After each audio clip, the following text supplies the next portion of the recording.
ధనాపేక్ష సమస్తమైన కీడునకు డాష్ మూలం. అయినను నిత్య జీవము నిమిత్తము తనని విశ్వసించుకోవానికి నేను మాదిరిగా ఉండులాగున డాష్ తన పూర్ణమైన దీర్ఘశాంతము. అర్థమైందని నేను చెప్పాను, మళ్ళీ చెప్తాను. అయినను నిత్య జీవము నిమిత్తం తనని విశ్వసింపవారికి నేను మాదిరిగా ఉండులాగున డాష్ తన పూర్ణమైన దీర్ఘశాంతమును ఆ ప్రధాన పాపి అయిన నాయకుడు కనపరిచినట్లు నేను కనికరింపబడుతున్నాను. నాయకుడు రైట్. తర్వాత వాడ బద్దలైపోయిన వారు వలె చెడి ఉన్నారు. ఎవరి విషయం చెప్తున్నాడు? ఎక్సలెంట్.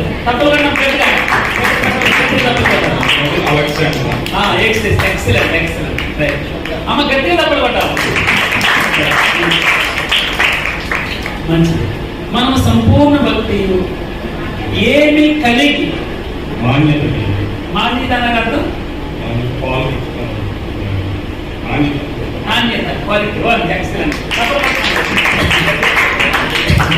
మంచిది. మళ్ళీ ఏది మంచిది? దేవునికి ఏది మంచిది? ఇది మంచిదియు, ఇది మంచిదియు మన రక్షకుడు దేవుని దృష్టికి అనుకూలము. ఏది ఏది మంచిది?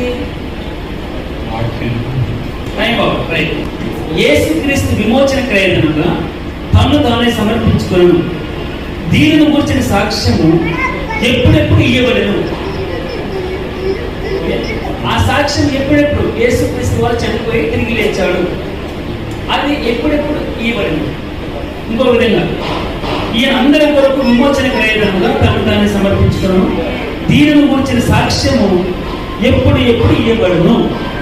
నీవు అనుసరించు వచ్చిన డాష్ సుబోధ సంబంధమైన వాక్యముల చేత పిలుపాలుచు క్రీస్తు యేసును మంచి పరిచారకుడుగా ఇందు. నీవు అనుసరించు వచ్చిన అక్కడ ఒక మాట ఉంది.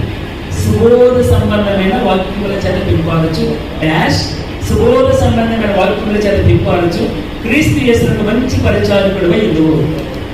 ఆ డాష్ లో ఏం పూర్తి చేయాలి? సుబోధ సంబంధమైన ముందు ఏముంటుంది? 3/7 గ్రేట్. అమ్మ తప్పకుండా